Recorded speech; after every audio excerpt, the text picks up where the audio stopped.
Advocate K Sarankumar, ഇവിടെ മുന്നാക്ക വിഭാഗത്തിനെതിരെ വെറുപ്പ് ഉൽപ്പാദിപ്പിക്കുന്ന രീതിയിലുള്ള ചർച്ചയാണ് അവിടെ പുരോഗമിക്കുന്നതെന്നാണ് മിഥുന്റെ മനസ്സിലാക്കൽ.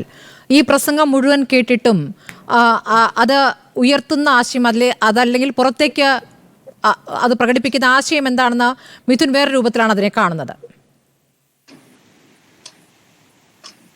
ഇതിൽ ഭരണഘടനാ വിരുദ്ധമായിട്ടുള്ള ഒരു പ്രസ്താവനയാണ് ശ്രീ സുരേഷ് ഗോപി നടത്തിയതെന്ന് എല്ലാവർക്കും വ്യക്തമാണ്.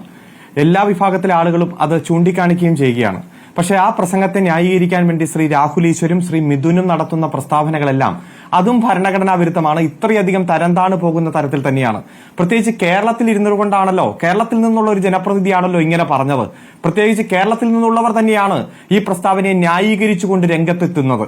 നമുക്കറിയാം, അയ്യങ്കാളി പഞ്ചമിയെയും പിടിച്ചുകൊണ്ട് ഒരു സ്കൂളിലേക്ക് പോയത് വിദ്യാഭ്യാസ നിഷേധത്തിനെതിരെ അതിശക്തമായിട്ടുള്ള പോരാട്ടം നടത്തി 1912 അന്ന് ആ സ്കൂള് കത്തിച്ചു.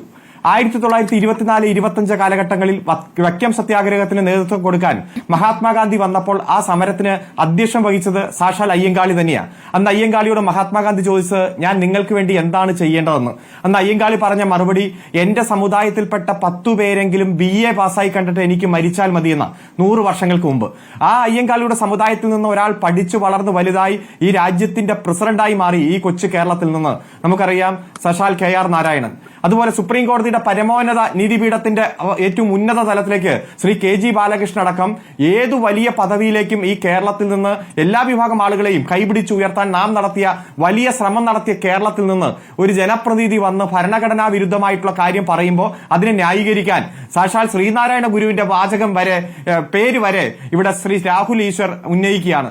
ഒരു ജാതി ഒരു മതം ഒരു ദൈവം മനുഷ്യന് എന്ന് പറഞ്ഞ ശ്രീനാരായണ ഗുരുവും, ജാതി വേണ്ട മതം വേണ്ട മനുഷ്യന് എന്ന് പറഞ്ഞ ശ്രീനാരായണ ഗുരുവിന്റെ ശിഷ്യൻ സഹോദരൻ അയ്യപ്പന്റെ എല്ലാം പേര് ഉച്ചരിച്ചുകൊണ്ട് ഈ ഭരണഘടനാ വിരുദ്ധമായിട്ടുള്ള പ്രസ്താവനയെ ന്യായീകരിക്കാൻ ശ്രമിക്കുന്ന കാഴ്ചയാണ് നാം കാണുന്നത്.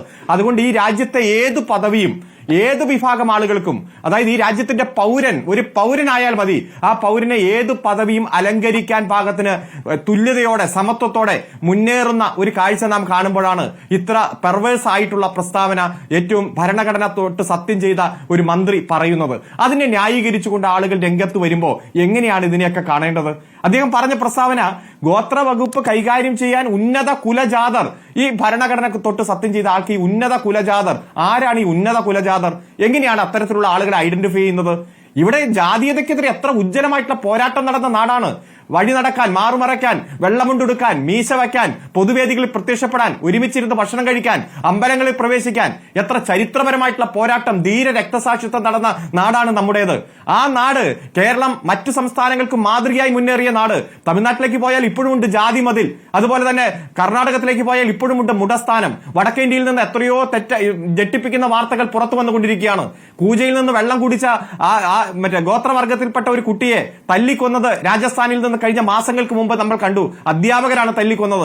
ഈ കേരളത്തിൽ നിന്ന് ഇത്തരം വാർത്തകളൊന്നും വരാത്തത് നവോത്ഥാന ശക്തികളും സാമൂഹ്യ പരിഷ്കർത്താക്കളും അതുപോലെ തന്നെ കമ്മ്യൂണിസ്റ്റ് നേതാക്കന്മാരും തുടർന്ന് വന്ന ഗവൺമെന്റുകളും എല്ലാം നടത്തിയ ഉജ്ജ്വലമായിട്ടുള്ള ഇടപെടൽ തന്നെയാണ്. ഈ ചരിത്രബോധം നമുക്ക് എല്ലാവർക്കും വേണ്ടേ?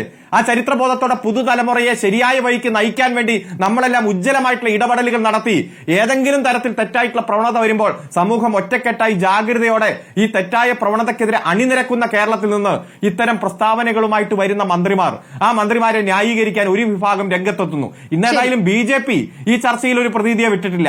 BJPക്ക് പകരം ചില ആളുകൾ വന്നിട്ട് കണ്ടാണ് ന്യായീകരിച്ചുകൊണ്ടിരിക്കുന്നത്.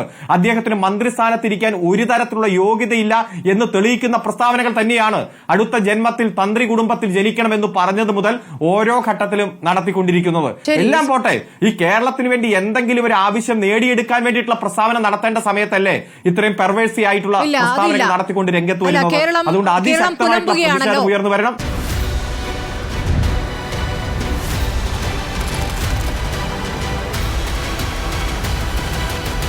ഡിബേറ്റ് വിത്ത് സ്മൃതി പരുത്തിക്കാട്.